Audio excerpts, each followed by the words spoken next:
mechanics. If you guys have a Ford Fusion Sport with a 3.5 engine, or even if you have a Ford Fusion with a regular engine, guys, and you're not getting spark on one of the cylinders, stay with us and we'll explain what causes that now, guys.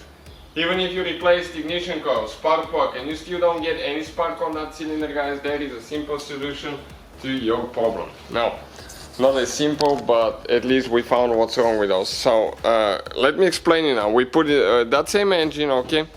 Even if you have a 4-cylinder, it will be the same procedure. It's using Ford Fusion, and the engine computer it's the same engine computer, guys, as that Ford Edge. Okay, it's the same design at least. And what we did, we don't have any spark on cylinder number 1. We put new ignition coil, new spark plug, nothing. Nothing fixes the problem. We checked the wiring harness from the computer to the ignition coil. Everything's perfect. Everything's great, but we still don't get anything. Now, what we're going to do now, guys, okay? We'll start the car and show you how bad that thing vibrates, because one of the cylinders is not working, okay? One of the ignition coils, and check out the engine. It's vibrating terribly. So what is causing now that, guys, okay, what is causing that is a fault in the engine computer, the PCM, powertrain control module, guys.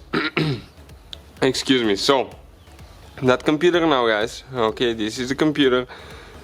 There is some kind of module driver that controls the ignition coils, and when it goes bad, you might experience no spark plug on one coil or many coils, depending how bad it is.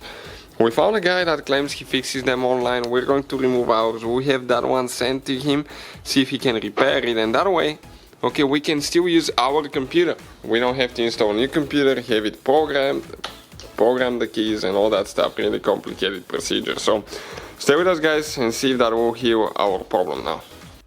So we received, guys, our ECU now. Okay, you can see ours empty. We send it there. So let us show you guys, the car battery is disconnected already. We have to have the car battery disconnected. Why? Because you can short things out if it's not disconnected. This is okay, this is, guys, the ECU right here now, and we're going to go ahead, okay, we're going to go ahead and install it on the vehicle now. So hopefully, guys, that will fix our problem. We actually had the red thing removed, you can see on the ECU. That's how we sent it accidentally to them, and they returned it everything the way it should be. So they opened and they said that they replaced a coil driver, inside was burnt.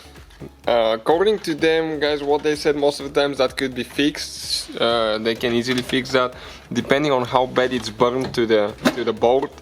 In our case, they said it wasn't bad at all, and hopefully, guys, it's going to work out, because if it doesn't, what we have to do, we have to go ahead and buy a new computer, have it programmed, and we have to have the key programmed as well.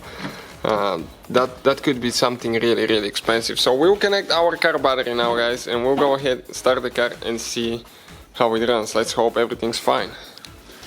So we're inside, guys, we're about to start now. Okay, let's go ahead, turn it on.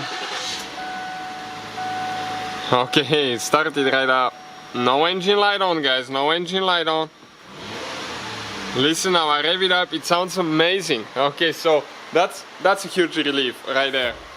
And if I go on the outside, you're going to see the engine does not vibrate at all. It's super nice and smooth, and there is like absolutely zero vibrations. Very well balanced V6 engine. That's a common issue with those ECUs, guys. Hopefully we can save you some money. Please subscribe to the channel for more videos, and see you guys next time.